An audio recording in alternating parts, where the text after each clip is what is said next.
Hi there. Last time you saw one of these videos, we were talking about using learning progressions to impact the work that you do with students. What I would like to do today is talk about how this can impact your work with your colleagues. So we know that a learning progression, we're going to have different traits named for each category. Maybe we even have exemplars that we can put with each category. But how do we get there? Last time we said that what you want to do is you want to bring a set of student writing together and do some work with it. But backing up just a step, one thing that's really helpful is to decide on a common genre so that you and your colleagues, when you sit together, it's all the same. And what's even better than a common genre is if you can decide on a common prompt. If you have that, then it's really easy to compare student work and to see the differences between the levels.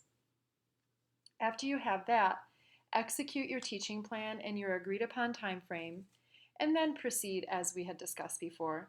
Bring your papers, make your learning progression together, and then have fun learning from each other. So, when you're working with your colleagues, what might you talk about? How might you use the learning progressions together? Well, one thing that you can do is you could just pull out one student paper. And when you pull out this one student paper, one thing you could do is you could certainly just celebrate it. Maybe that's a writer who's really struggled and you want to tell your colleagues about it. Another thing you can do is you can figure out where in the world this one paper should go. It's a great conversation to have to hone your skills as a teacher of writing, to just think about how this one paper fits into this category or that category, because it helps you to give names to things. A third thing that you can do is you can talk about how would you or how would your colleagues move something from a 1-star to a 2-star, for example. Excuse my cat. Another thing you can do is you can look at a group of writing together. So again, you can certainly do this to celebrate. Another thing that's really helpful is to compare. So we are in the habit of saying that comparison is the stealer of joy, but it's really helpful when we're talking about teaching writing.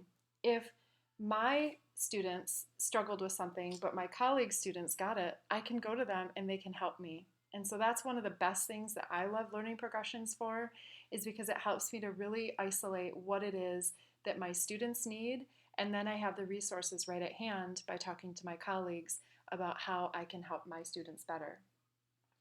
So in summary, learning progressions are fantastic because we can use them with students in conferences, in partner talk, and in student goal setting. And we can use them as a professional tool, and I think that's really where the biggest bang for your buck is. You can see your students' groups and gaps, you can be prescriptive about what your students really need, and you can compare your work with your colleagues in order to grow yourself. Hope this helps. Talk to you soon.